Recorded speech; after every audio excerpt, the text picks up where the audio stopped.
ప్రభునామాన మరొకసారి అందరికీ శుభములు తెలియజేస్తున్నాను. ఈ సమయమునందు మనం ధ్యానించబోయేటువంటి అంశం కనిపించని ప్రయాణములో కడవరకు మనతో కలిసి వచ్చేది ఎవరు? కనిపించని ప్రయాణములో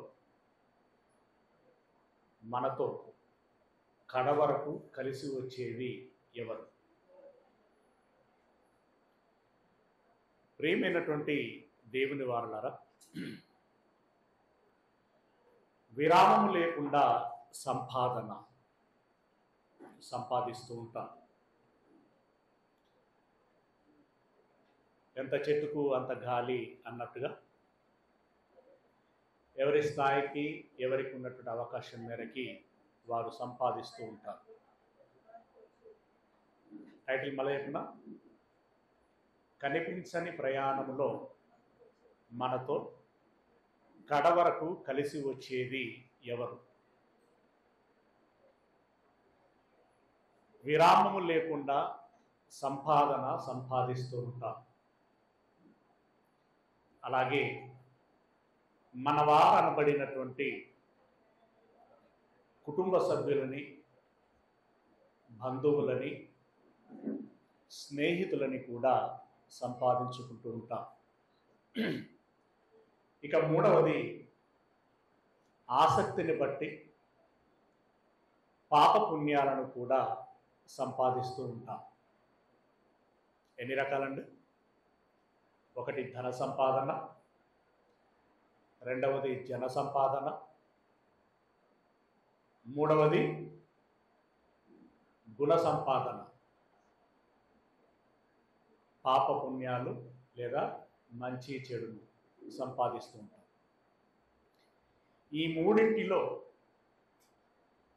మనం మరణించి వెళ్ళిపోయేటప్పుడు మనతో పాటు దేనిని వెంటబెట్టుకొని వెళ్తాం? ఏది మనతో వస్తుంది? ఇది ఈరోజు మనం గమనించబోతున్నటువంటి విషయం. ప్రియులారా, దేవుని సన్నిధిలో మనం యథార్థవంతులముగా ఉంటున్నాం. ఆమేనా? దేవుని సన్నిధిలో మనం యథార్థవంతులముగా ఉంటున్నాం. నేను ఇప్పుడు ఇక్కడ ఏదో లెక్చర్ ఇవ్వడానికి వచ్చినట్టుగా, మీరు ఇప్పుడు ఏదో అటెన్షన్గా కూర్చోవాలి, రాయాలి అనేటువంటి విధానంలో కాకుండా, మనమంతా ఇప్పుడు దేవుని పిల్లలు, మనమంతా స్నేహితులు మనసు విప్పి మాట్లాడుకుంటున్నాం. అంటే ఏ మాటకు ఆ మాట ఉన్నది ఉన్నట్లుగా విడమర్చి మాట్లాడుకోవటం. ఆలోచించండి, మనం ఉదయకాలం మాట్లాడుకున్నట్లుగా మన తోటి వారు, మన బంధువులు, పాలెళ్ళే కావచ్చు, మనతో చదువుకున్నటువంటి చిన్ననాటి నుండి పెరిగినటువంటి ఇరుగు పొరుగు వారే కావచ్చు, ఇంకెవరైనా కావచ్చు, మనకంటే ఎదిగిపోతున్నారు అని అన్నప్పుడు కొంత జలసీ అనేది వస్తుందా రాదా? జలసీని తెలుగులో ఏమంటాం? ఈర్ష్య.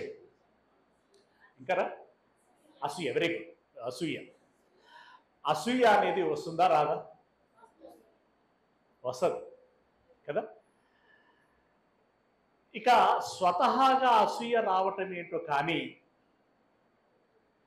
తోటలు మాట్లాడేటువంటి మాటలు ఉంటాయే, నీ తోటోడు చూడరా ఎట్లా ఎదిగాడు, నువ్వేమో బైబిలు దేవుడు దేవుడు అంటూ ఏ పూట కా పూట దేవుడు ఆడుకోవాల్సినటువంటి పరిస్థితి నీది, వాడేమో కోట్లకు పరిగెత్తాడు, వాడు చాలా తెలివి కల్లోడు, నువ్వు వేస్ట్ రా అని అన్నాడు అనుకోండి, ఎవరో వచ్చి పిడుగుతులు గుద్దాల్సినటువంటి అవసరం లేదు. అదే ఒక గుదిబండల మనల్ని మానసికంగా కృంగదీస్తూ ఉంటుంది. ఇప్పుడు ఆ సూటిపోటి మాటలను బట్టైనా మనం ఏమనుకుంటామంటే, నేను సంపాదించి చూపించాలి, నేనేంటో నిరూపించుకోవాలి అని వాళ్ళు అంటున్న దాన్ని బట్టి అయినా మనం ఆ పనికి పూనుకుంటాం కదా. ఒకటి స్వతహాగా నేను ధనవంతుని కావాలి అని అనుకోవటం, రెండవది ఎదుటి వాళ్ళు ఒక బ్యాలెన్స్లో పెట్టి వదిలి ఎదుటి వాళ్ళు ధనవంతులు అవుతున్నప్పుడు అసూయపడటం, అలాగే అందరూ అతన్ని మెచ్చుకోవటం, మనల్ని చిన్న చేసి మాట్లాడటం అనేటువంటిది మనకి ఇబ్బందిగా అనిపిస్తూ ఉంటుంది. కానీ మనం ఒక భరోసా కలిగి ఉండాలి, అలాగే భద్రతను కూడా పొందుకొని ఉండగలుగుతాం. ఎవరు భరోసా ఇస్తే మీరు భరోసాగా ఉండగలరు, ధైర్యంగా ఉండగలరు? నేను, మీరు, మన తల్లిదండ్రులు, ఇంకెవరైనా ఇచ్చినా అది కొంత మేరకి. కానీ దేవుడు ఇచ్చేటువంటి భరోసా అది నిజమైనటువంటిది, నిరూపించబడేటువంటిది కదా. ఆ దేవుడు ఏం చెబుతున్నాడు అని ఒకసారి మనం బైబిల్ తెరిచి చూడగలిగినట్లయితే, కీర్తనల గ్రంథము 49వ అధ్యాయము 16-17 వచనాలు. కీర్తనల గ్రంథము 49వ అధ్యాయము 16-17 వచనాలు. ఒకడు ధన సంపన్నుడైనప్పుడు అంటున్నాడు. అంటే ధనములో ఎదిగిపోతున్నప్పుడు, చూస్తుండగానే వాడి స్థితి చాలా గొప్పగా కనబడుతూ ఉంటుంది. భూములు కొంటాడు, బంగ్లాలు కొంటాడు, కార్లు కొంటాడు, ఖద్దరు వస్త్రాలు వేసుకుంటూ ఉంటాడు, పట్టు వస్త్రాలు ధరించుకుంటూ ఉంటారు, బంగారం మెడలు, ఇలా చాలా గొప్పగా కనబడుతూ ఉంటారు. ఇక సహజంగా మనుషులకు ఉండేటువంటి మానసిక స్థితి కూడా మనకు తెలిసిందే. ఎవరు ధనవంతులైతే వాళ్ళకి కొంచెం విలువ ఎక్కువగా ఇస్తూ ఉంటారు, పిలిచి కూర్చుండబెట్టుకుంటూ ఉంటారు, ఎక్కడికి వెళ్ళినా కూడా గౌరవిస్తూ ఉంటారు, వంగి దండాలు పెడుతూ ఉంటారు, రండయ్య అని అంటూ ఉంటారు. ఏమండి, వాళ్ళ పేరు చెప్పుకొని వాళ్ళు మాకు చాలా దగ్గర అని చెప్పుకుంటూ ఉంటారు. అవునా, వాళ్ళను ఎక్కువగా ఘనపరుస్తూ ఉంటారు. ఒకడు ధన సంపన్నుడైనప్పుడు వారి ఇంటి ఘనత విస్తరించినప్పుడు, అంబానీ కుటుంబం అన్నాం అనుకోండి, ఏం గుర్తొస్తుంది? దేశంలోనే అత్యంత సంపన్నుడు, ప్రపంచంలో 10 మందిలో ఒకడు. అంబానీ కుటుంబం అనగానే అది మనకి జ్ఞాపకం వచ్చేస్తుంది. నర్సంపేటలో ఉన్నారు ఎవరన్నా అట్లా? అంటే మనకంటే బాగా ఉన్నోళ్ళు అయితే ఉంటారు కదా, అవునా? అంబానీ లేడు, కానీ ధనవంతులు ఉన్నారు. ఆ ధనవంతులకి పేరు, ఘనత, ఇవి రెండు వచ్చినప్పుడు ఆ ఇంటి పేరుతో ఉన్నటువంటి మరొకరు కానీ, తనతో పాటు తిరిగేటువంటి ఇంకొకరు కానీ, స్నేహితులు కానీ ఇబ్బంది పడుతూ ఉంటారు. ఇందాక మనం చెప్పుకున్నట్టుగా కదా, అందరూ వాణ్ణే పొగుడుతున్నారు, నన్ను ఎవరు పట్టించుకోవటం లేదు, పట్టించుకోకపోయినా పర్వాలేదు కానీ హేళన చేసి మాట్లాడుతున్నారు అన్నప్పుడు మనకేదో ముళ్ళు పెట్టి పొడిచినట్టుగా అనిపిస్తూ ఉంటుంది. అనిపించగానే వెంటనే మనం ఏం చేస్తాం? ఇట్లయితే కుదరదు, మనం కూడా రంగంలోకి దిగాల్సిందే. ఇక దేవుడు దయ్యం తర్వాత, ముందైతే నేను ఏదో ఒకటి చేసి సాధించి నిరూపించుకోవాలని చెప్పేసి మనం కూడా ఏమవుతామో తెలుసా? స్లిప్ అవుతాం, అంటే కాలు జారుతాం. అయితే దేవుడు మనకి ఇక్కడ ఇస్తున్నటువంటి భరోసా, దేవుడు మనకి ఇక్కడ చెప్తున్నటువంటి ధైర్యం ఏంటంటే, వాడు ధన సంపన్నుడైనప్పుడు, వాని ఇంటి ఘనత విస్తరించినప్పుడు ఏం చెప్తున్నాడు ఆయన? నువ్వు ధైర్యముగా ఉండుము. అదేంటి? వాళ్ళు సంపాదిస్తుంటే వాళ్ళకు పేరు వస్తుంటే భయపడకుండా నేను ఎలా ధైర్యంగా ఉండేది? ఎందుకు ధైర్యంగా ఉండాలి అని అంటే అసలు విషయం చెప్తున్నాను అని అంటున్నాడు. వాడు చనిపోయినప్పుడు ఏమియు కొనిపోడు. ఏమి అనంటే ధనము గాని వాడి ఇంటి ఘనత గాని కొనిపోడు. ఏమియు కొనిపోడు. వాని ఘనత వాని వెంట దిగదు. అంటే ఆ ఘనత ఇక్కడ ఘనపరచబడినటువంటి ఘనత ఏదైతే ఉందో నా దగ్గర ఆ ఘనతను గురించి ప్రస్తావిస్తే నాకు ఎలా ఉంటుందో తెలుసా?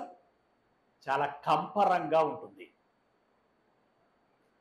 ఇది ఘనత కాదు నా దృష్టిలో, ఇది దౌర్భాగ్యం. ఇది దౌర్భాగ్యం. ఇది ఆశీర్వాదం కాదు, ఇది శాపం. ధనవంతుడు అవ్వడం కాదు, దరిద్రుడు. ఎందుకు అనంటే వాడు శరీర జీవితానికి, కనబడేటువంటి శరీర జీవితానికి కావలసినటువంటి ధనాన్ని, ఆ శరీరానికి కావలసినటువంటి పేరును ఘనత అంటే ఆ బాగా డబ్బున్నోడు అనేటువంటి ఆ పేరును సంపాదించుకున్నాడే తప్ప అవి నన్ను మెప్పించేటువంటివి కావు, నన్ను సంతోషపరిచేటువంటివి కావు. వాడు సంపాదించినటువంటి ధనము ఏదైతే ఉందో ఆ ధనము చిల్లు పడినటువంటి సంచిలో వేసినట్టే, పురుగులు ఆశించినటువంటి పుచ్చుపోయినట్టే. వాడి పేరు కలకాలము శాశ్వతంగా ఉండేటువంటిది కాదు, కాలగర్భములో కలిసిపోయేటువంటిది. కనుక మీకు అష్యూరెన్స్ ఇస్తున్నాను, మీరు భయపడకండి. మరి ధైర్యంగా ఎలా ఉండమంటారు? ధైర్యంగా ఎలా ఉండమంటారు? మీరు ధనం కోసం, పేరు కోసం కేటాయించాల్సినటువంటి సమయాన్ని ఎక్కడ కేటాయించారో తెలుసా? మంచి కోసం, మంచి పనులు చేయటం కోసం, సాటి మనిషిని హక్కున చేర్చుకోవటం కోసం, వారి అవసరాలను తీర్చటం కోసం, వారిని బ్రతికించటం కోసం, వారికి మంచి భవిష్యత్తును ఇవ్వటం కోసం. నేను రక్షించబడ్డాను, నేను నిత్య జీవంలోనికి వెళుచున్నాను, అలాగే నాతో పాటు నా చుట్టూ ఉన్నటువంటి వారిని కూడా రక్షించాలి, వారిని నిత్య జీవంలోనికి తీసుకెళ్ళాలి అని వాళ్ళ కోసం నీ సమయాన్ని కేటాయిస్తున్నావు. అయితే సమయాన్ని వెచ్చించి కష్టపడి ఒక పని చేసినప్పుడు దానికి పారితోషికం ఉండాలా, ఉండకూడదా? ఉండాలి, డెఫినెట్గా ఉంటుంది. దేవుడు అన్యాయస్తుడు కాదు. ఎవడైనా చల్లెడు నీళ్లు అంటే గ్లాసుడు నీళ్లు ఇచ్చినట్టయితే దేవుడు ఏం చేస్తానన్నాడు? దానికి తగినటువంటి ప్రతిఫలము తప్పకుండా నేను అనుగ్రహిస్తాను అని చెప్పాను. అలాంటప్పుడు మనము ధనము కోసము, ఘనత కోసము కేటాయించవలసిన సమయాన్ని దానికి కాకుండా దేవుని సంకల్పము చొప్పున కేటాయించినట్లయితే దానికి ప్రతిఫలం ఏమైనా ఉంటుందా అనంటే, ఒకసారి తిమోతికి రాసినటువంటి మొదటి పత్రిక, తిమోతికి రాసినటువంటి మొదటి పత్రిక 6వ అధ్యాయము, మేబీ 19 ఆ ప్రాంతంలో ఉంటుంది. తిమోతికి రాసినటువంటి మొదటి పత్రిక 6వ అధ్యాయము 17వ వచనం. ఇహమందు ధనవంతులైన వారు గర్విష్ఠులు కాక అస్థిరమైనటువంటి ధనమునందు నమ్మిక ఉంచక సుఖముగా అనుభవించుటకు సమస్తమును మనకు ధారాళముగా దయచేయు దేవుని యందే నమ్మిక ఉంచుడని ఆజ్ఞాపించు. 19వ వచనం నేరుగా తెలిసింది. వాస్తవమైన జీవమును సంపాదించుకుని నిమిత్తము రాబోవు కాలమునకు మంచి పునాది తమ కొరకు వేసికొనుచు. జాగ్రత్తగా మంచి నేల మీద గోడగట్టి ఇల్లు పూర్తి చేయటం త్వరగా అవుతుందా, లేదా గట్టి నేల వచ్చేంత వరకు తవ్వి మంచి రాళ్లతో బందోబస్తుగా బేస్మెంట్ వేసి ఆ తర్వాత మంచి పిల్లర్లని నిలబెట్టి ఇలా కట్టడం లేట్ అవుతుందా? ఏది త్వరగా అవుతుంది? నేల మీద కట్టడం త్వరగా అవుతుంది. అలాగే ఏది త్వరగా కూలిపోతుంది? త్వరగా పూర్తయిందే త్వరగా కూలిపోతుంది. అలాగే ఈ లోకంలోని ధనాన్ని త్వరగా సంపాదించగలం. ఎంత త్వరగా సంపాదించగలమో అంత త్వరగా విడిచిపెడతాం. అవునా? అంత త్వరగా విడిచిపెడతాం. కానీ ఇక్కడేమంటున్నాడు అంటే ఆత్మ సంబంధమైన ధనమును గురించి మాట్లాడుతూ వాస్తవమైన జీవితము అని అన్నాడు. మరి ఇదేం జీవితం? ఉండిపోయే జీవితం, అంతేనా? నీటి బుడగలాంటి జీవితం. మీ జీవము ఏ పాటిది? ఇంతలో కనబడి అంతలో మాయమయ్యేటువంటి జీవితము. నీటి బుడగలాంటిది, అవునా? ఆవిరి లాంటిది. ప్రియులారా, మరి ఈ చిన్న జీవితం కోసం మనం దృష్టి పెట్టి ఎంతో సంపాదించి దానంతటిని అనుభవించకుండానే విడిచిపెట్టి వెళ్ళిపోతే మనకి ఏం ప్రయోజనము? ఇదేదో ఇందాక చెప్పినట్టుగా నేనేదో చెప్పాలి కాబట్టి చెబుతున్నాను, మీరు వినాలి కాబట్టి వింటున్నాం అనేది కాదు. ఇది వాస్తవమా కాదా? ఇది వాస్తవం. కానీ ఇప్పుడు దేవుడు ఏమంటున్నాడు అనంటే ఇది మాయా జీవితం, కానీ వాస్తవమైనటువంటి జీవితం ఒకటి ఉంది. అసలు జీవితం ఎప్పుడు ప్రారంభమవుతుందో తెలుసా? ఈ జీవితాన్ని ముగించుకున్న తర్వాత, అంటే మరణం తర్వాత. మరణము తర్వాతనే అసలైనటువంటి జీవితం ప్రారంభమవుతుంది. ఆ జీవితానికి అవసరమైనటువంటి ధనమును నువ్వు సంపాదించుకొని అంటున్నాడు. ఎలా అన్నట్టు చెప్తున్నాడు. వాస్తవమైనటువంటి జీవితమును సంపాదించుకున్న నిమిత్తము రాబోవు కాలములకు మంచి పునాది తమ కొరకు వేసుకొనుచు. ఇప్పుడు మీరు ఏం పని చేయాలి? ఆ పని ద్వారా మీరు ఏం సంపాదించుకొనగలరు చెప్తున్నాడు. ఏమన్నాడు? మేలు చేయువారును సత్క్రియలు అనేటువంటి ధనము గలవారును అన్న. వాళ్ళ ధనం ఏంది? వారి ధనం ఏంది? కరెన్సీ, నోట్లు, రూపాయలు, అలాగే బంగారం, వెండి, భూములు, ఇండ్లు, ఇలా రకరకాలైనటువంటి. ఇప్పుడు మన ధనం ఏది చెప్పండి? మన ధనం ఏది? సత్క్రియలు అన్న. అంటే మంచి పనులు, మంచి పనులు, ఒకరు బాగుపడేటువంటి పని, ఒకరి బ్రతుకును మార్చేటువంటి పని, ఒకరి భ్రష్టత్వాన్ని తొలగించేటువంటి పని, ఒకరిని పరిశుద్ధపరిచేటువంటి పని, రక్షించేటువంటి పని, నిత్య జీవములోనికి నడిపించేటువంటి పని. ప్రియులారా, గుణహీనులై దౌర్బల్యమైనటువంటి స్థితిలోనికి వెళ్ళి తన వాంఛ, తన ఇచ్ఛ, తన కోరిక, తన స్వార్థం తీర్చుకోవటం కోసం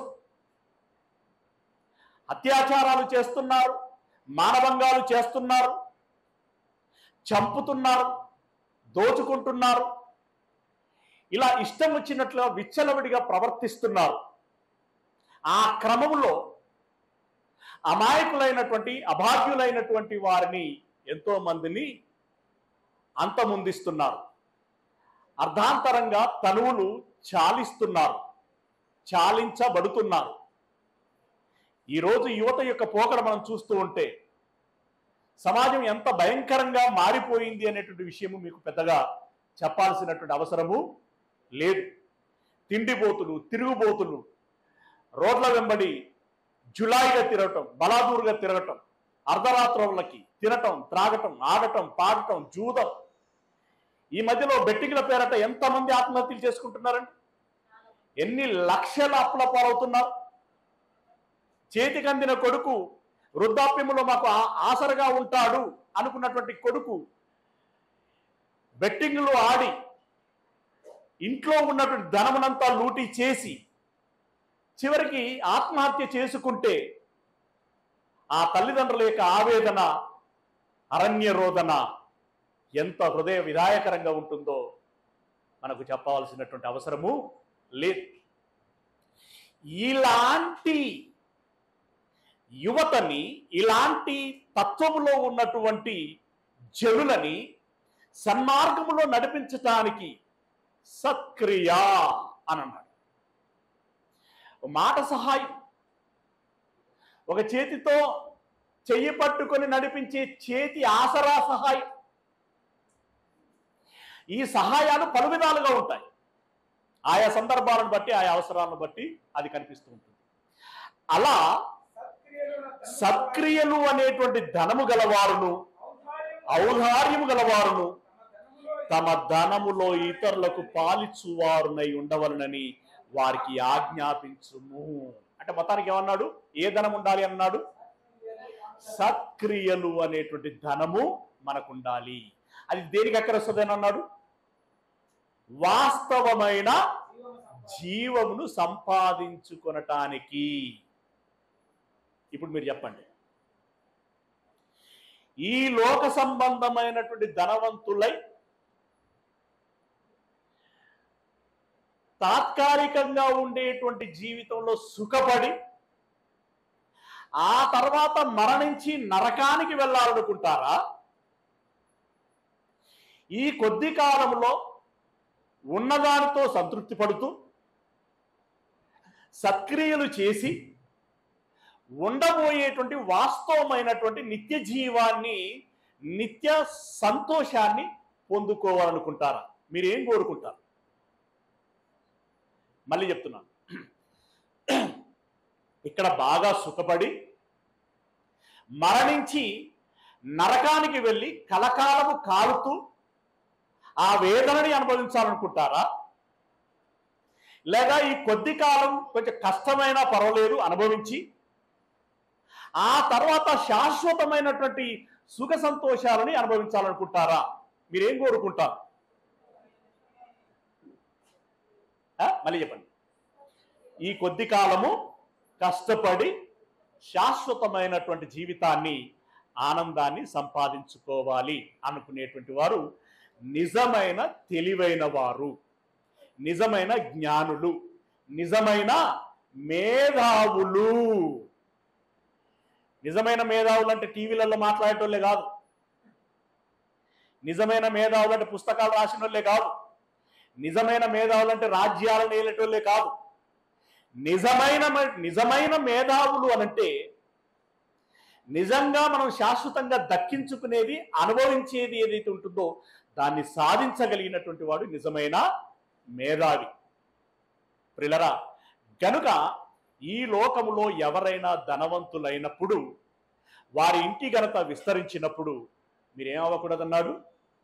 భయపడకుడి, బాధ పడకండి, ధైర్యంగా ఉండండి, భరోసాగా ఉండండి, నిబ్బరంగా ఉండండి.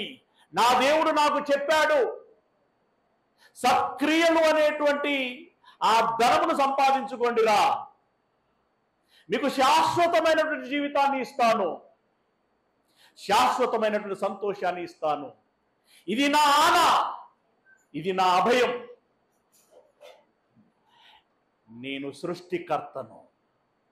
నేను మీరు కావాలని కోరుకొని జన్మనిచ్చి బ్రతుకునిచ్చి భవిష్యత్తు కోసము చెప్పుచున్నటువంటి మాటలు.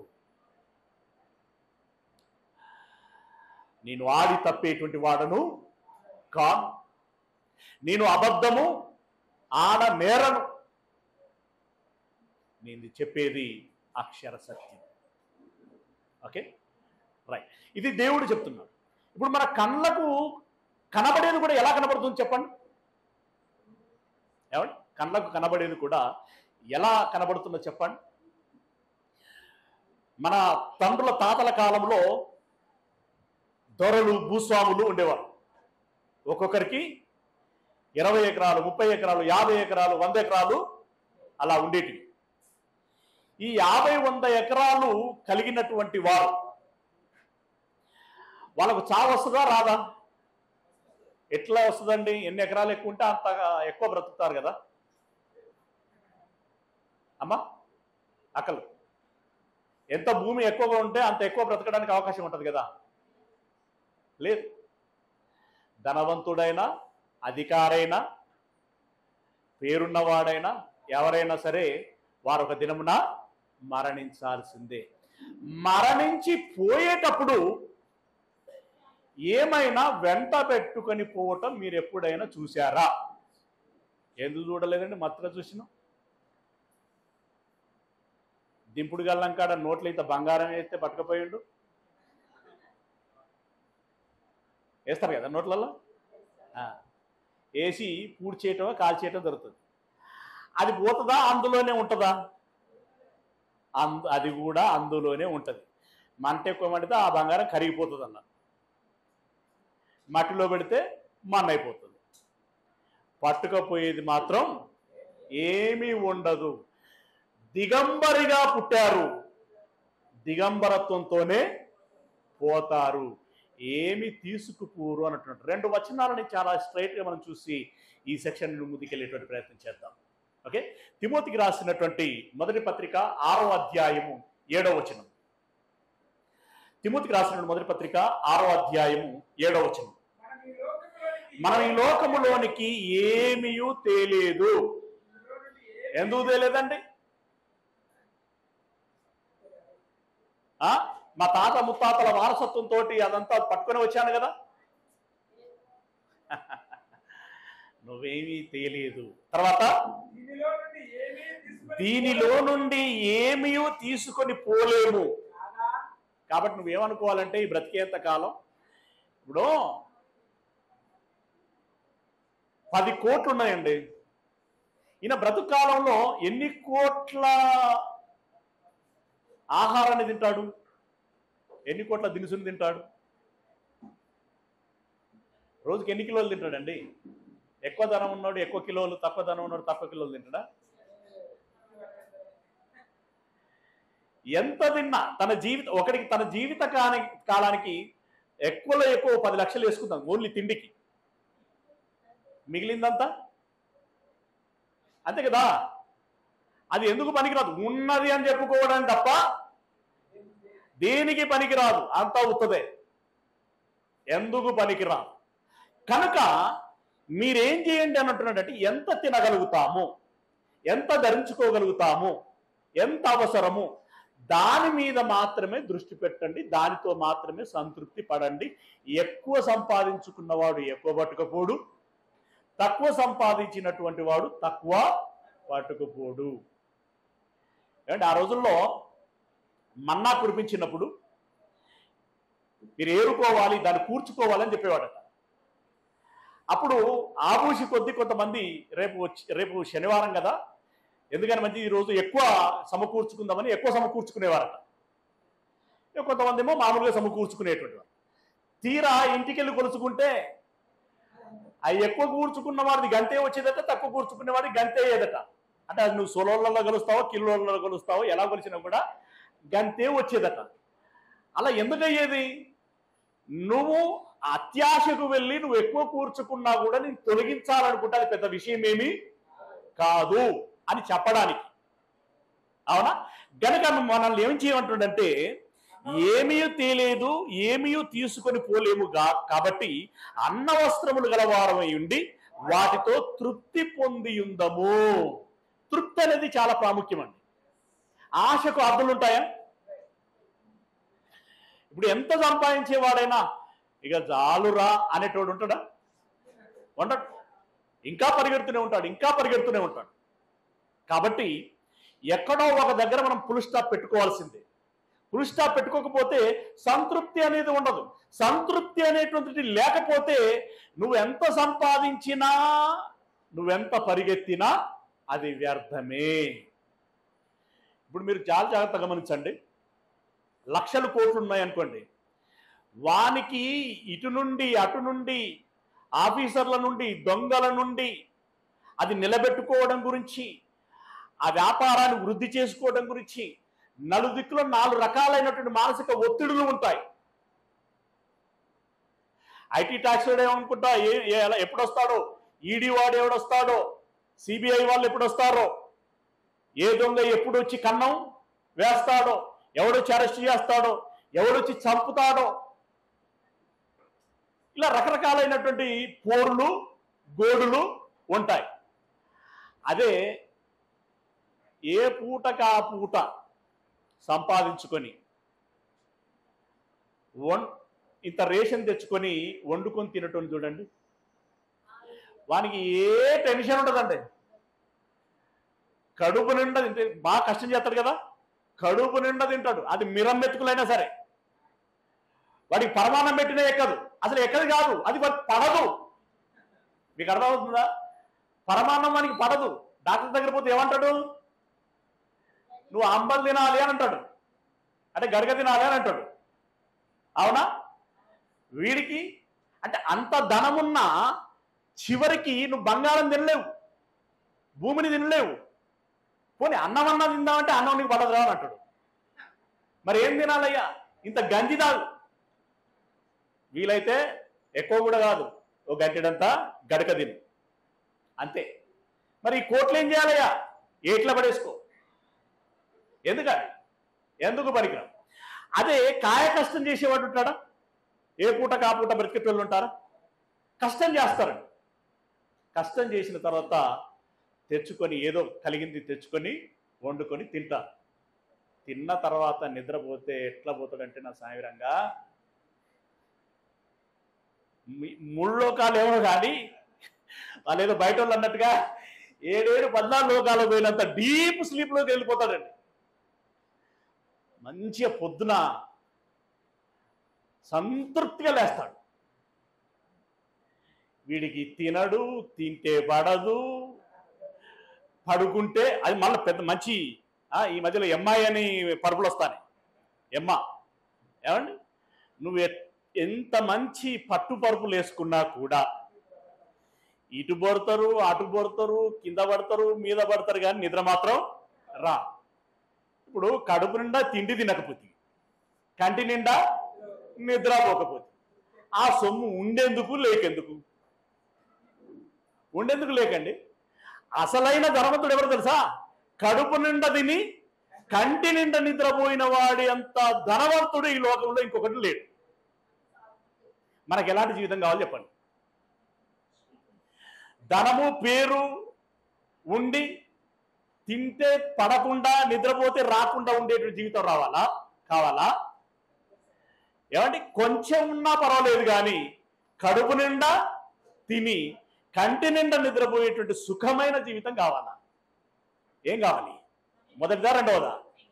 రెండవదే కావాలి. అదే ఇక్కడ చెప్పాడు.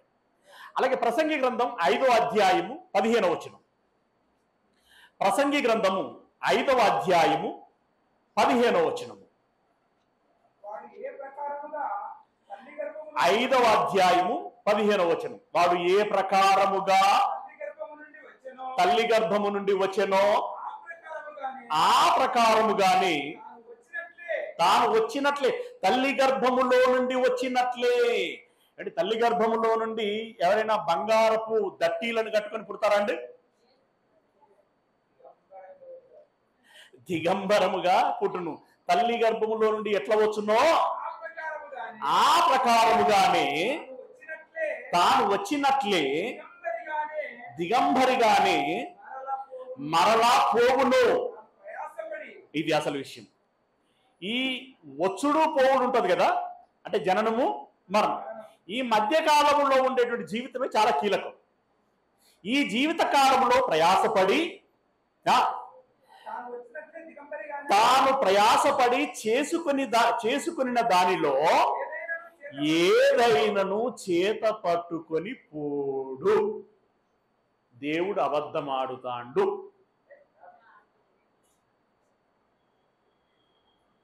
అని చెప్పేది నిజమా అబద్ధమా? మనది అబద్ధమేనా? అంటే దాంతో ఏకీభించట్లేదా? దాంతో లోకంలో జీవించేటువంటి విధానం వేరుగా, వీళ్ళు అబద్ధంలో బ్రతుకుతున్నారు, మనం నిజంలో బ్రతుకుదాం. ఓకేనా? రైట్. ఇప్పుడు మనకి ఈ లోక ధనము, ఈ లోక ఘనతతో మనకు సంబంధం, మనకు అవసరమే లేదు. ఆ ముచ్చటే మనకు అనవసరం. ఎవడెంత ధనవంతుడన్నా కానీ, ఎవడెంత పేరును సంపాదించుకొని, అది మనకు అవసరం లేని ముచ్చట. ఎందుకంటే దాంతో వచ్చేది లేదు, పోయేది ఉన్నదండి. దాంతో వచ్చేది లేదు కానీ పోయేది ఉన్నది. ప్రమాదము, అది ప్రమాదం. ఓకే, ఇది మొదటి. ఇక రెండవది ఏం చెప్పాను? 3 విషయాలు చెప్పాను కదా. ధనము, ధనబలము, జన బలం అంటే జన సంపద. ఓకే, జన సంపద. రెండవది జన సంపద. మూడవది ఏం చెప్పాను? గుణ సంపద. Very good. ఇప్పుడు జన సంపాదన అంటే ఇప్పుడు కొంచెం సంకుచితం వచ్చింది, కానీ ఇదివరకు కుటుంబం ఎంత పెద్దదైతే అంత గొప్పగా, పిల్లలు ఎంతమంది పుడితే అంత గొప్పోళ్ళుగా ఫీల్ అయ్యేది. ఇప్పుడు అది ఎంత దారిద్ర్యానికి దారి తీసింది అని అంటే, మొన్నటిదాకా 3 అని అన్నారు, ఆ తర్వాత 2 అన్నారు, ఆ తర్వాత ఒక్కరే ముద్దు అని అన్నారు, 2 అసలే వద్దు అని అన్నారు. ఇప్పుడు ఇంకెక్కడికి వెళ్ళిందో తెలుసా? జపాన్ లాంటి, చైనా లాంటి ఇంకా కొన్ని దేశాలు ఉన్నాయి. అక్కడ రోజుకి ఎన్ని గంటలు పని చేయిస్తారో తెలుసా అండి? 10 నుండి 12 గంటలు పని చేయాలి వాళ్ళు ప్రతిరోజు. వాళ్ళని పీల్చి పిప్పి చేస్తున్నారు యువతను. ఆ యువత దేనికొచ్చి ఇప్పుడు వాళ్ళ ఆలోచన తీరేంటంటే, మనకు పెళ్ళిళ్ళు వద్దు, పిల్లలు వద్దు, ఇంత కష్టపడి ఎవరికి సంపాదించాలి, కనుడెందుకు, సంపాదించుడెందుకు, గనుక ఉన్నన్నాళ్ళు ఉందాం, కలిసి బ్రతుకుదాం, చావొచ్చినాడు చచ్చిపోదాం. అసలు పిల్లలు అసలే వద్దు అన్న కాడికి వచ్చారు. అంటే మనుషులు అత్యాశకు పరిగెత్తిన తర్వాత ఒకనొక స్టేజ్కి వెళ్ళిన తర్వాత ఏమైపోతామండి? అమ్మాయిగా పరిగెత్తలేమురా అంటవానమా? పరిగెత్తింది మనమే. పరిగెత్తి దమ్ముకొస్తాం. ఒంటిలోని శక్తి తగ్గిపోతుంది, నిస్సత్తువ వస్తుంది. పరిగెత్తిన మనమే, పరిగెత్తాలని అనుకున్నది మనమే, పరిగెత్తింది మనమే, తర్వాత దమ్ము వచ్చిందని ఆగింది మనమే. అలాగే ఈరోజు ఈ రకంగా సమాజం పరిగెత్తి ఆగిపోతున్నది. కానీ మనము ఇప్పటికీ కలిగి ఉండేటువంటి ఆలోచన ఏంటంటే, కుటుంబాన్ని సంపాదించుకోవాలి. పెళ్ళిళ్ళు చేసుకునేది అందుకే కదండి, కుటుంబం. రెండవది బంధువులను సంపాదించుకోవాలి. బలగం, ఎంత బలగం ఉంటే అంత గొప్ప, అదే కదా. సావునాడు అబ్బా ఎంతమందో చెలువానికి ఎంత బలగా ఉన్నది అని, నేను చచ్చినాడు వారు రావాలని, వీడు చచ్చినాడు తప్పకుండా వెళ్ళడానికి ప్రయత్నం చేస్తాడు, అదే కదా. ఆ బలగం పెంచుకోవటానికి ప్రయత్నం చేస్తుంటారు. సాధ్యమైనంత ఎక్కువ స్నేహితులని సంపాదించుకోవటానికి ప్రయత్నం చేస్తూ ఉంటారు. కుటుంబం, బంధువులు, స్నేహితులు.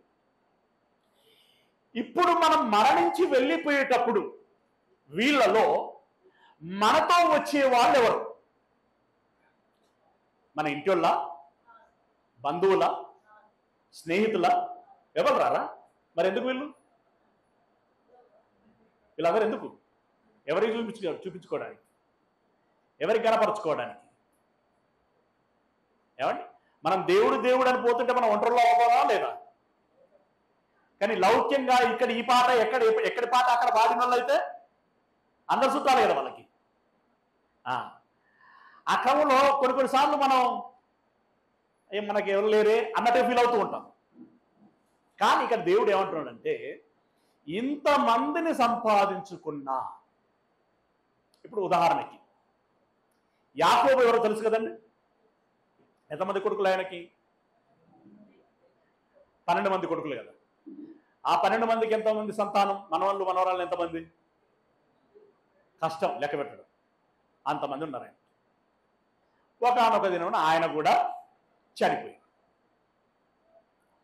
ఆయనకి ఇష్టమైన కుమారుడు యోసేపు కదా, చిన్న కొడుకు. మనకు కూడా అట్లే ఉంటుంది కదా. ఓకే, అయితే ఆయన చనిపోయినప్పుడు ఆయనతో పాటు కనీసం చిన్న కొడుకు కన్నా పోవద్దా? ఎందుకు అదేనా? అంటే ఈ భావబంధాలు ఇక్కడి వరకేనా? ఎస్, ఇక్కడి వరకే, ఇంకెక్కడికో రావు. యాకోబు మరణించినప్పుడు ఏం జరిగిందో చూడండి. మన ఇంట్లో మరణించినప్పుడు కూడా మనం కూడా ఏం చేస్తామో చూడండి, ఒకసారి ఆలోచించండి. ఆదికాండం 50వ అధ్యాయం 14వ వచనం. ఆదికాండం 50వ అధ్యాయం 14వ వచనం. యోసేపు తన తండ్రిని పాతి పెట్టిన తర్వాత, అంటే ఐగుప్తులో మరణిస్తే అక్కడ నుండి తీసుకెళ్లి ఇక్కడ కనానులో అబ్రహాం కొన్న స్థలం ఉన్నది కదా, అక్కడ పాతిపెట్టి మమ్రే దగ్గర ఉన్నటువంటి గుహలో. ఓకే, పాతి పెట్టిన తర్వాత అప్పుడు యోసేపు ఒకటే వెళ్ళడా, అన్నదమ్ములు అందరూ వెళ్ళారు, అవునా, బంధువులందరూ వెళ్ళారు. పాతి పెట్టి తర్వాత యోసేపును అతని అన్నలను అతని తండ్రిని పాతి పెట్టడానికి వెళ్ళిన సాటి బంధువులందరూ తిరిగి ఐగుప్తులకు వచ్చిరి. యాకోబు పెట్టిపోయా, ఆయన త్రోవలా వెళ్ళిపోయాడు. ఆయన త్రోవలా వెళ్ళిపోయాడు. వీళ్ళందరూ ఏం చేసిండు? పిచేమో. ఎక్కడ దాకా పోతే మా అంటే ఎక్కడ దాకా పోగలిగిళ్ళు వాళ్ళు? సమాధి దాకా పోగలిగిళ్ళు. సమాధి కాడికి పోయిన తర్వాత టాటా గుడ్ బై. ఎవరో చిన్నోడా నువ్వు కూడా రావా? ఏంది డాడీ, నాకు ఇంకా లైఫ్ ఉంది, నేను ఇప్పుడే రాను, ఇంకా నేను అనుభవించేది చాలా ఉంది, నేను రాను. చచ్చిన వాళ్ళతో ఎవరన్నా పోతారండి? ఎవరు పోరు. ఇప్పుడు ఆయన పోయేటప్పుడు ఒక్కడే పోవాలా? మరి అందరిని విడిచిపెట్టిపోవాలా? తల్లిదండ్రులని, కట్టుకున్న భార్యని, కన్న పిల్లలని, ప్రాణ స్నేహితులని, రక్త సంబంధీకులు అందరిని విడిచిపెట్టి వెళ్ళిపోవాలా? అది తథ్యం, అది నిజం. కొన్నిసార్లు కొన్ని మనకు జీర్ణం కావు, కానీ అవి నిజం. అందరినీ విడిచిపెట్టి వెళ్ళాలి.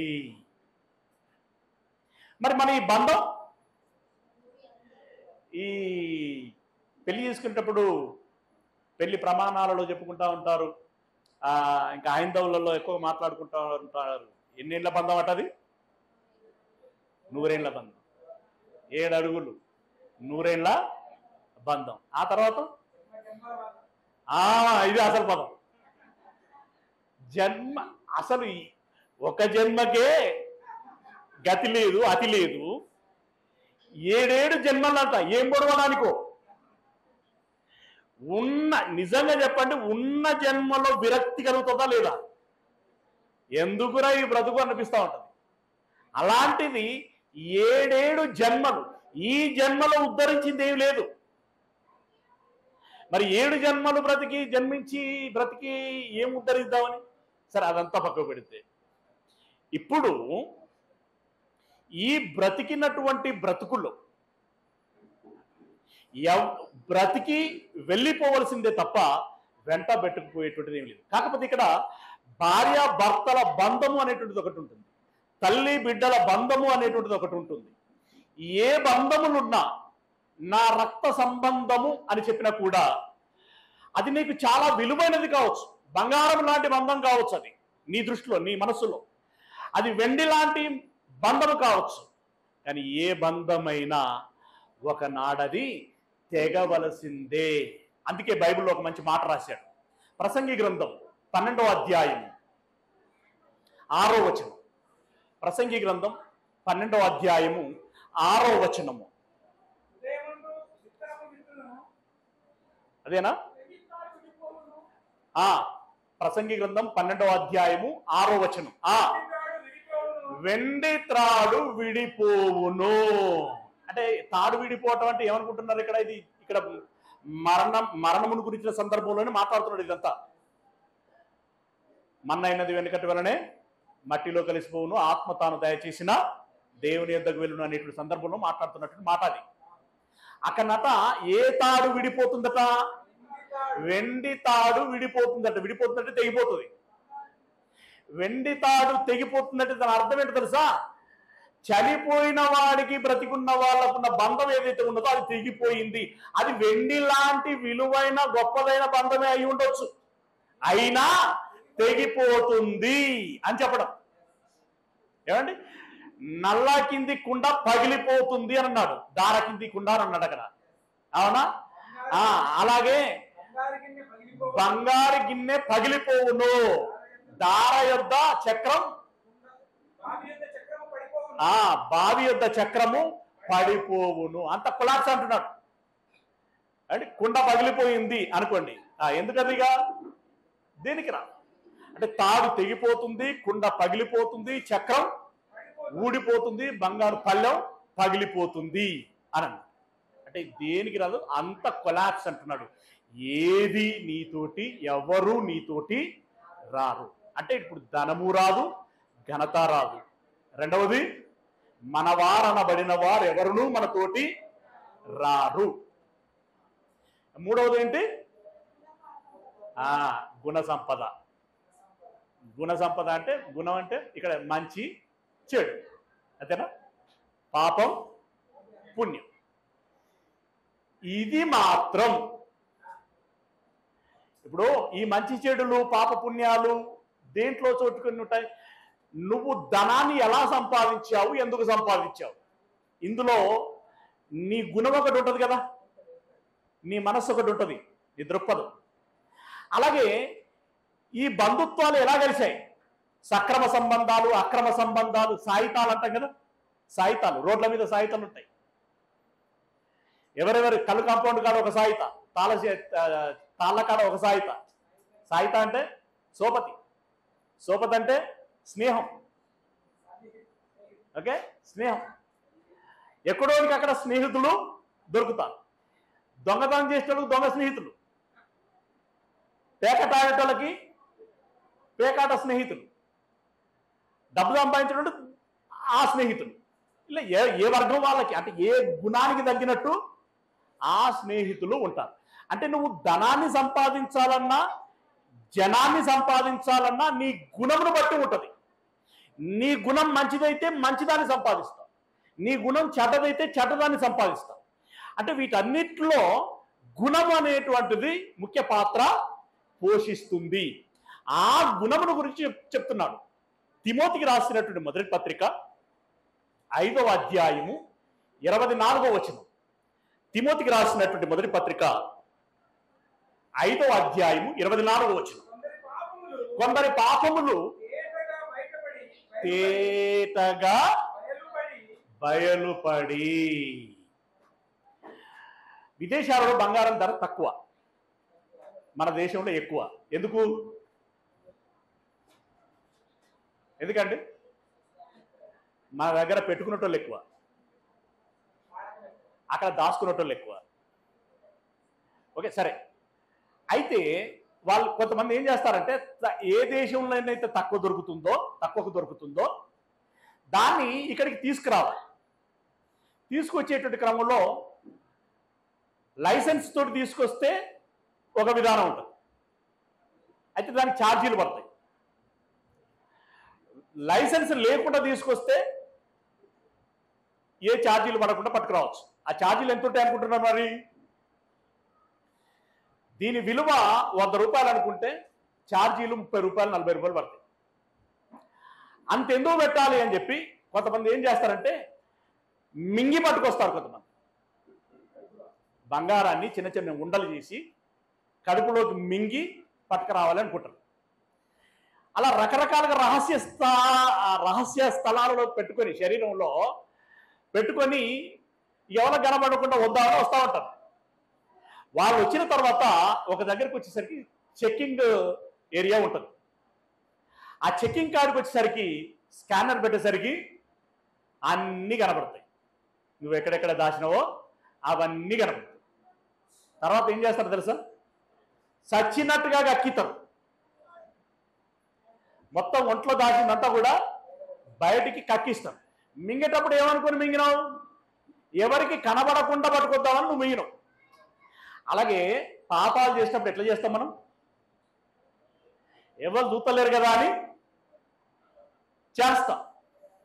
పాపాలు చేసేటువంటి వాళ్ళందరూ ఎవరు చూడటం లేదు కదా అని చేస్తూ ఉంటారు. రహస్యంగా చేసేటువంటి పాపాలు చాలా ఉంటాయి.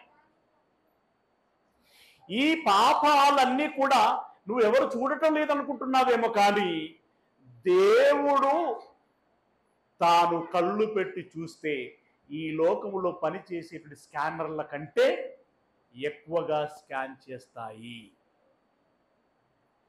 అయితే ఇక్కడ దేవుడు ఏమంటుండంటే, నీ ధనము నా యొద్దకు రాదు, నీ ఘనత నా యొద్దకు రాదు, నీ బంధువులు నీతో పాటు నా యొద్దకి రారు, కానీ నువ్వు చేసిన మంచి పనులు, నువ్వు చేసిన చెడ్డ పనులు ఏవైతే ఉన్నాయో, ఆ పాప పుణ్యాలు ఏవైతే ఉన్నాయో అవి మాత్రము నీతో పాటు వస్తాయి. ఆ మాటకు వస్తే నీకంటే ముందుగానే అవి నా యొద్దకి వస్తాయి అని అంటున్నాడు. అంటే ఎట్లొస్తాయి? ఉదాహరణకి ఇప్పుడు నేను హైదరాబాద్ నుండి ఇక్కడికి వచ్చాను నిన్న రాత్రి. ఓకే, నేను అక్కడ బయలుదేరితే 4 గంటల ప్రయాణం తర్వాత ఇక్కడికి చేరుకున్నాను. నా గురించి ఏదైనా చెడ్డ విషయం కానీ మంచి విషయం కానీ ఇక్కడున్న పాస్టర్కి ఒక ఆయన ఫోన్ చేసి చెప్పాడు. అవసరమైతే వాట్సాప్ వీడియోలు ఆధారాలు కూడా పంపించాడు. నేను రావడానికి ఎంత టైం పట్టింది? 4 గంటలు. ఆ వాట్సాప్ వీడియో రావడానికి ఎంత టైం పడుతుంది? 5 నిమిషాలు అవసరం లేదు, సెకండ్స్లలో వస్తుంది. అంటే నాకంటే ముందుగా నా వార్త వస్తుంది. అలాగే మనకంటే ముందుగా మనలను గురించిన వార్త దేవుని యొద్దకి, అంటే దేవుని దగ్గర కూడా సెల్ ఫోన్ ఉన్నదంటవా? మరి ఎట్లా పోతుంది? ఈ లోకములో ఉన్నటువంటి ప్రతి వస్తువు దేవునికి సమాచారాన్ని పంపించేదే. ఈ గోడలోని రాళ్ళట ఏం చేస్తున్నాయట? వింటున్నాయి, మొర పెడుతున్నాయి, సాక్ష్యం ఇస్తాయి. అలా ప్రతి క్షణం పరలోకానికి ఈ లోకానికి దేవదూతలు వస్తూ పోతూ ఉంటాయి. అసలు ఎవరూ పోవాల్సిన అవసరం కూడా లేదండి. ఆయన ఇట్లా చూస్తే చాలు, అంతా తెలిసిపోతుంది. అక్కడ ఏమంటున్నాడు అనంటే, మళ్ళీ కొందరి పాపములు తేటగా బయలుపడి న్యాయపు తీర్పునకు ముందుగా నడుచుచున్నవి. అంటే మనకంటే ముందుగానే మన పాపాలు దేవుని సన్నిధిలోనికి వెళ్తున్నాయట. పోతాయంటారా? పోంటావా? పోతాయి. తర్వాత మరికొందరి పాపములు వారి వెంట వెలుచున్నవి. అంటే నువ్వు చావడానికంటే ముందుగా చేసిన పాపాలన్నీ, పోయిన సంవత్సరం, అంత ముందు సంవత్సరం, అలా చిన్నప్పటి నుండి చేసిన ఉంటాయి కదా, అవన్నీ మనకంటే ముందుగానే దేవుని సన్నిధిలోనికి చేరుతున్నాయట. ఇంకొన్నేమో మనం కూడా మరణించి క్షణంలోనే వెళ్ళిపోతాం, అవునా? ఆ క్షణంలోనే మనతో పాటు చావు చివరి క్షణం వరకు చేసిన పాపాలన్నీ మనతో పాటు వస్తాయి. ఇవన్నీ ఏమనుకుంటున్నారు? మనం సంపాదించుకున్న పెద్ద సంపాదన. అంటే మనతో పాటు మనకంటే ముందుగా పాపాలు దేవుని సన్నిధిలోనికి పోతున్నాయి లేదా వస్తున్నాయి. మనతో పాటు మనం చేసిన పాపాలు మనతో పాటు వస్తున్నాయి. అటువలనే నువ్వు మంచి చేస్తే మంచి కార్యములు తేటగా బయలుపడుచున్నవి. చెడెంత బయలుపడుతున్నదో మంచి, నువ్వు చేసిన మంచి కూడా బయలుపడుతున్నది. ఎవరో సాక్ష్యం ఇవ్వాల్సిన అవసరం లేదు. ఇప్పుడు దేవుని పరిచయం చేసేటప్పుడు నేను పాయకాలలో కడుగుతున్నా, నేను దీంట్లో చర్చిలో ఊడుస్తున్నా, ఈ సామ్యాన వేస్తున్నా, నన్ను ఎవరు చూస్తలేడు, నేను చేసిన పని ఎవరు గుర్తించటం లేదని చెప్పి ఫీల్ అవుతూ ఉంటాం మనం అప్పుడప్పుడు కదా. మనల్ని ఎవరు గుర్తించటం లేదని చెప్పేసి బాధపడుతూ ఉంటాం. నిన్నెవ్వరు గుర్తించకపోయినా పర్వాలేదు. అసలు వీళ్ళు గుర్తించినా వచ్చేదేమి లేదు, గుర్తించకపోయినా వచ్చేదేమి లేదు. ఎవరు గుర్తిస్తే చాలు? దేవుడు గుర్తిస్తే చాలు. అవునా? ఆ మనసుతోటి చేయాలి మనం పని. మనం చేసిన మంచి పని తేటగా బయలుపడుచున్నవి దేవునికి. బయలుపడనివి దాచబడనేరవు. అంటే అది బయటికి ఎవరు గుర్తించలేదు అనుకున్నవి కూడా అవి దాచబడవు, ఒకనాడు తెలుస్తాయి. ఇప్పుడు ఉదాహరణకి ఎట్లా అంటే, ఇప్పుడు యేసుప్రభు వచ్చినప్పుడట ఒక పెద్ద సింహాసనం వేసుకుని కూర్చుంటాడట. కూర్చొని 2 గుంపులు చేస్తాడట. ఒకటి పాప గుంపు, ఇంకొకటి పరిశుద్ధుల గుంపు.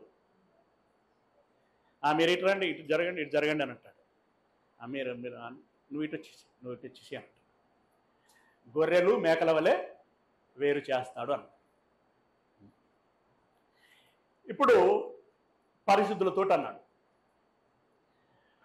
లోకం పుట్టినది మొదలుకొని దాచబడినటువంటి ఎక్కడికి వెళ్ళండి, నిత్య జీవమును స్వతంత్రించుకునండి అని అన్నాడు.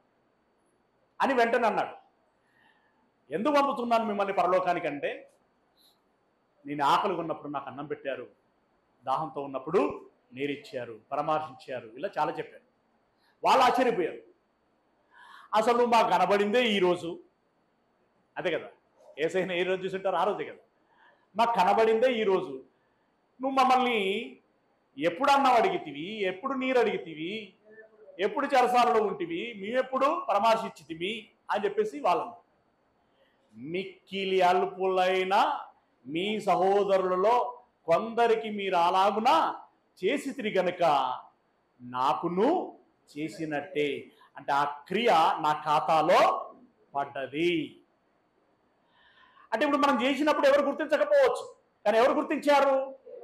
యేసయ్య గుర్తించారు. అవునా? అలాగే కొంతమందిని, ఇప్పుడు మేకలాంటి స్వభావం ఉన్నటువంటి వారిని, అపవాదికి వారి దూతలకు సిద్ధపరచబడినటువంటి నిత్యాగ్ని దండనలోనికి మీరు వెళ్ళండి అని అన్నారు.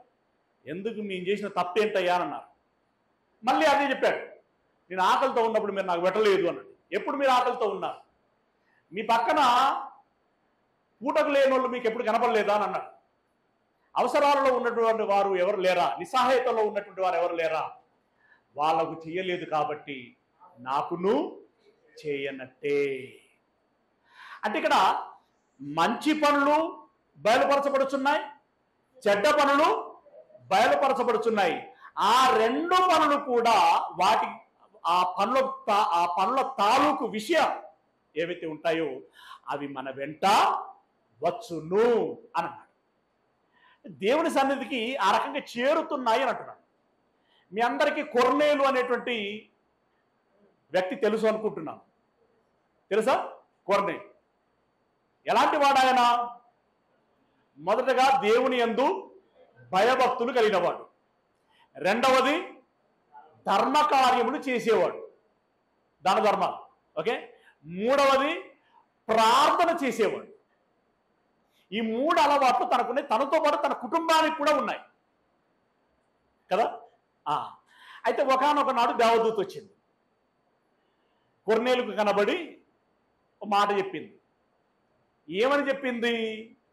అపోస్తల కార్యములు 10వ అధ్యాయం 4వ వచనం.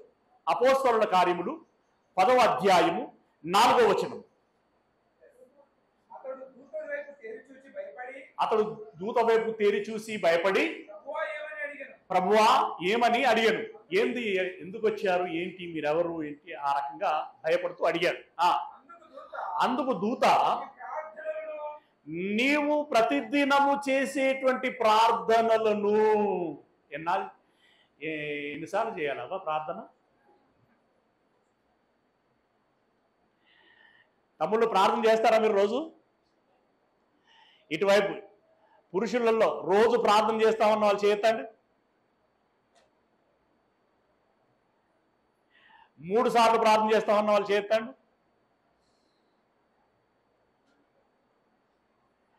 ఎందుకు చేయట్లేదు? ఇక్కడ గుర్తించండి, మనం చేసే ప్రార్థనలు జ్ఞాపకార్థంగా దేవుని సన్నిధిలోనికి చేరుతున్నాయట. ఇప్పుడు అక్కలారా మీరు చెప్పండి, రోజు 3 సార్లు ప్రార్థన చేసేవాళ్ళు చేయొద్దండి. 3 సార్లు అయితే కాదు, మనం కాదు అని ఒక్కసారి, కనీసం ఒక్కసారైనా ప్రార్థన చేసేవాళ్ళు. Very good. రోజు 3 సార్లు భోజనం చేసేవాళ్ళు చేయొద్దండి. తినారా మీరు? పోనీ 2 సార్లు భోజనం చేసేవాళ్ళు. Very good. భోజనం అయితే 2, 3, ప్రార్థన అయితే 1. అది కూడా చేస్తాం, లేకుంటే లేదు. నా అసలు ఏం చెప్పాడు తెలుసా? అసలు నువ్వు ప్రార్థించకుండా భుజించడానికే వీల్లేదన్నాడు ఆయన. ప్రార్థన చేయకుండా భోజనం చేయడానికే నీకు హక్కు లేదు అని అన్నాడు. రైట్? కొర్నేలుకి మంచి అలవాటు. ఇప్పటికైనా గుర్తించండి, మన కొర్నేలుకు ఉన్నదేంది, మనకు లేనిదేంది తేలాలి. ఇక్కడ ఏమంటున్నది దేవదూత? నీ ప్రార్థనలను నీ ధర్మ కార్యములను దేవుని సన్నిధికి జ్ఞాపకార్థముగా చేరినవి. కొర్నేలిక బ్రతికే ఉన్నాడు, కానీ ఏం చేరినాయట దేవుని దగ్గరికి? ఆయన చేసిన ప్రార్థనలు, ఆయన చేసిన ధర్మ కార్యములు దేవుని దగ్గరికి వెళ్ళాయట. కొర్నేలి ఎంత మంచి జీవితం జీవిస్తున్నాడు అని చెప్పడానికి. ఇప్పుడు కొర్నేలు ప్రార్థన చేస్తున్నాడు అని దేవుని దగ్గర సాక్ష్యం వెళ్ళింది. ఇప్పుడు మనం చెయ్యలేదనుకోండి, ఏ సాక్ష్యం వెళ్తుంది? చేస్తలేడు అనుకోండి. చేశామనుకోండి, ఎన్ని పూటలు చేశాడని వెళ్తుంది, ఎన్నిసార్లు చేశాడని వెళ్తుంది? ఒకసారి చేస్తే ఒకసారి చేసామని, 2 సార్లు చేస్తే 2 సార్లు చేశాడు, 3 సార్లు చేస్తే 3 సార్లు చేశాడు. ఇక్కడ ఎక్కువ సార్లు చేస్తే ఎక్కువ గుర్తింపు వస్తుందా, తక్కువ సార్లు చేస్తే ఎక్కువ గుర్తింపు వస్తుందా? ఎక్కువ సార్లు. సాధ్యమైనంత మేరకి ఎక్కువ సార్లు ప్రార్థన చేయడానికి ప్రయత్నం చేయాలి. సాధ్యమైనంత మేరకి ఎక్కువ సార్లు బైబిల్ చదవటానికి కానీ వినటానికి కానీ ప్రయత్నం చేయాలి. సాధ్యమైనంత మేరకి ఎక్కువ మంచి కార్యములు చేయడానికి. ధర్మ కార్యములు అంటే ఏంటండి? చాలా మంది ధర్మ కార్యాలు అంటే ఏమనుకుంటారంటే, అందరినీ పిలిచి అరే లైన్లో నిలబడండి అని చెప్పి మనిషి 1000 రూపాయలు ఇచ్చి పంపించడం ధర్మ కార్యం అని అనుకుంటా ఉంటారు. 1000 రూపాయలు ఇస్తేనే ధర్మం కాదు, భూములు వంచిన వాళ్ళే ధర్మం కాదు. అంటే అది చెడ్డది కాదు, మంచిదే, కానీ అది మాత్రమే కాదు. అవసరమున్న, అపాయములో ఉన్న, అక్కరలో ఉన్నటువంటి వారికి వారి అవసరం తీర్చడం కోసం నువ్వు చేసేటువంటి ఏ చిన్న పనైనా ధర్మ కార్యమే, మంచి కార్యమే. నీ శక్తి కొలది, నీ సామర్థ్యం కొలది, నీకు వీలైన కొలది. చివరికి మాట సహాయం కూడా మంచి ధర్మమేనండి. మాట సహాయం కూడా మంచి ధర్మకార్యమే. ఇప్పుడు నాకు ఇట్లా సమస్య అవుతున్నది, నేను ఎక్కడికి వెళితే బాగుపడతాను అని అన్నప్పుడు ఫలాని చోట అయితే బాగుపడతావు అని చెప్పి పంపించడం లేదా దగ్గరుండి తీసుకెళ్ళి వైద్యం చేయించి ప్రాణాపాయ స్థితిలో నుండి బ్రతికించడం కూడా ఒక ధర్మ కార్యము. ఇక సువార్తను చెప్పి, వాక్యం చెప్పి బ్రతికించడం మించిన ధర్మకార్యం ఇంకొకటి లేదు. అయితే ఆయన కార్యములు దేవుని సన్నిధిలోనికి జ్ఞాపకార్థముగా ఆయన కంటే ముందుగానే చేరాయి. అలాంటప్పుడు మనల గురించినటువంటి ప్రార్థన, మనం చేసేటువంటి ప్రార్థనలు కానీ, మనం చేసేటువంటి కార్యములు కానీ దేవుని సన్నిధిలోనికి చేరుతావా, చేరవా? చేరుతాయి. అవునా?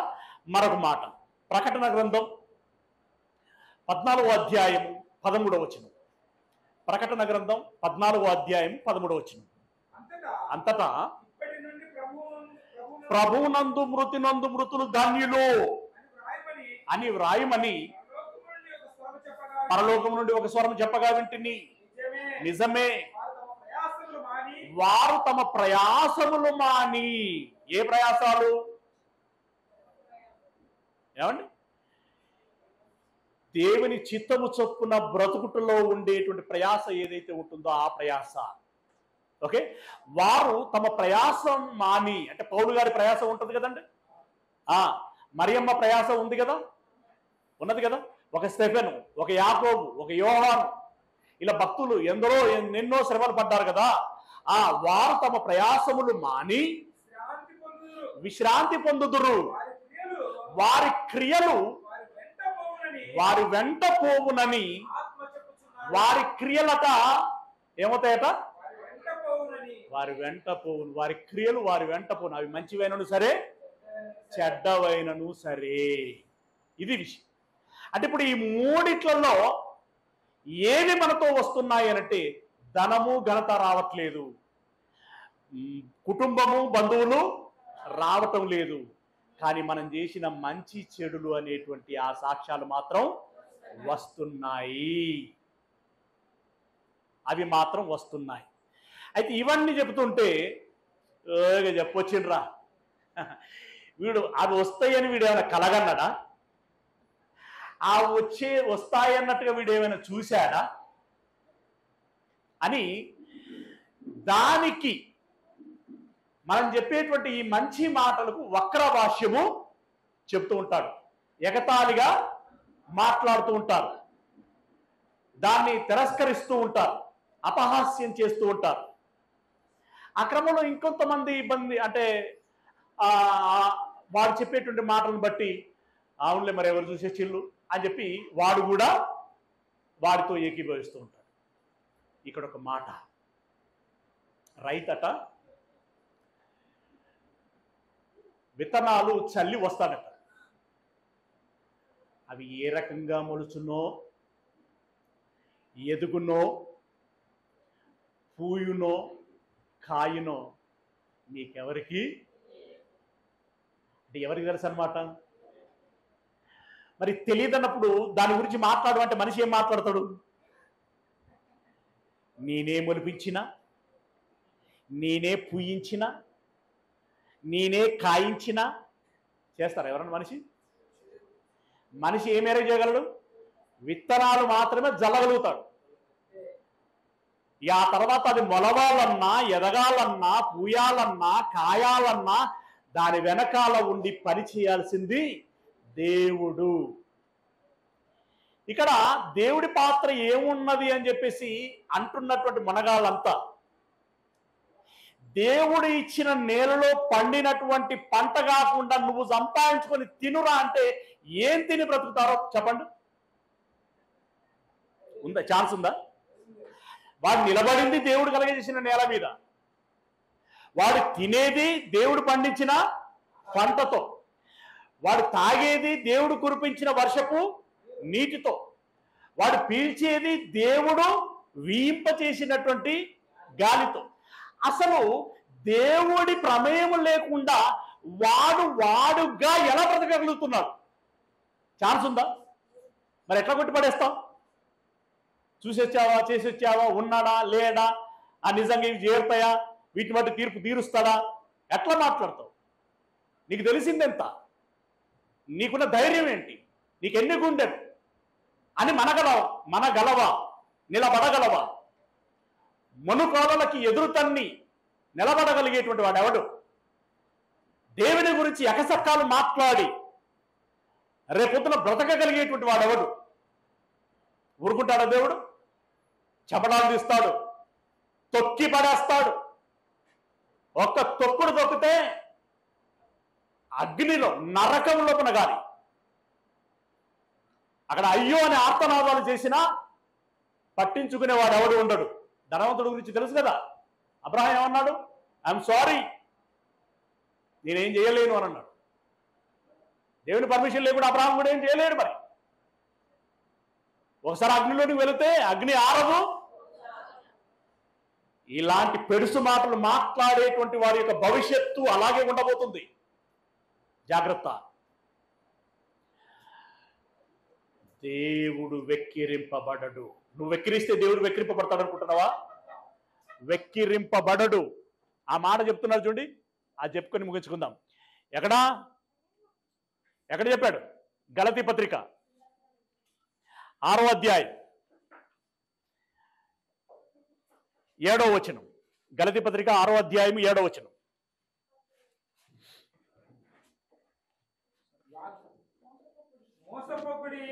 మోసపోకండి. ఏమని? ఆర్జీవిని అడిగినావు అనుకో, ఏమంటాడు? ఆర్జీవి అంటే తెలిసిందా? మీలో చాలా మంది తెలియదు అనుకుంటా. ఆ శివ సినిమా తీసిన ఆయన తెలుసా? రామ్ గోపాల్ వర్మ. ఆర్జీవి పరాన్నజీవి. ఆయన దేవుడు లేడు అని అంటాడు. ఆయన ఫ్యాన్స్ ఎంతమంది ఉన్నారు తెలుసా? లక్షల్లో ఉన్నారు, కోట్లు అనొచ్చు కూడా, కోట్లు.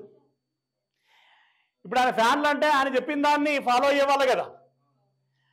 అంటే ఇప్పుడు ఆయన దేవుడు లేడు అంటే వీళ్ళు దేవుడు లేడు అని చెప్పి మాట్లాడుకుంటున్నారు. ఆయన దేవుడి గురించి చాలా ఎక్కిరిస్తూ ఉంటాడు. ఇప్పుడు వీళ్ళు కూడా వాళ్ళ నాయకుడు ఎక్కిరించినప్పుడు వీళ్ళు కూడా ఎక్కిరిస్తారు కదా వీళ్ళు. అలాగే నాస్తికులు కొంతమంది ఉంటారు. అలాగే 3 మేకులు పీక్కోలేని అన్నవాడు అని చెప్పి మాట్లాడుతూ ఉన్నారు. మీరు సోషల్ మీడియాలో చాలా వినుంటారు. 3 మేకులు పీక్కోలేక కాదు, నువ్వు ఒకసారి నరకంలో పడితే లాగలేమని ఆయన నీ గురించి మేకులు వేసుకోవాల్సి వచ్చింది.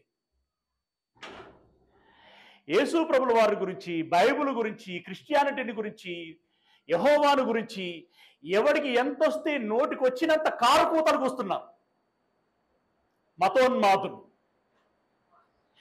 వాళ్ళకి వాళ్ళ గొప్పతనాన్ని గురించి చెప్పుకోవడానికి దమ్ము లేదు, సబ్జెక్టు లేదు. క్రీస్తుని గురించి మాత్రం ఇష్టం వచ్చినట్టుగా దుర్భాషలాడుతున్నారు, ఇష్టం వచ్చినట్టుగా దుర్భాషలాడుతున్నారు.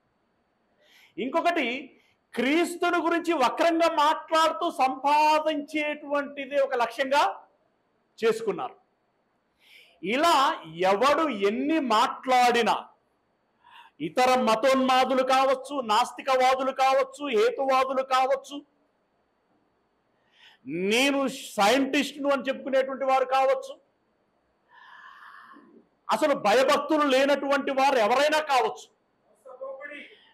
నువ్వు మాట్లాడేటువంటి మాటను బట్టి, నువ్వు చేసేటువంటి చేతలను బట్టి.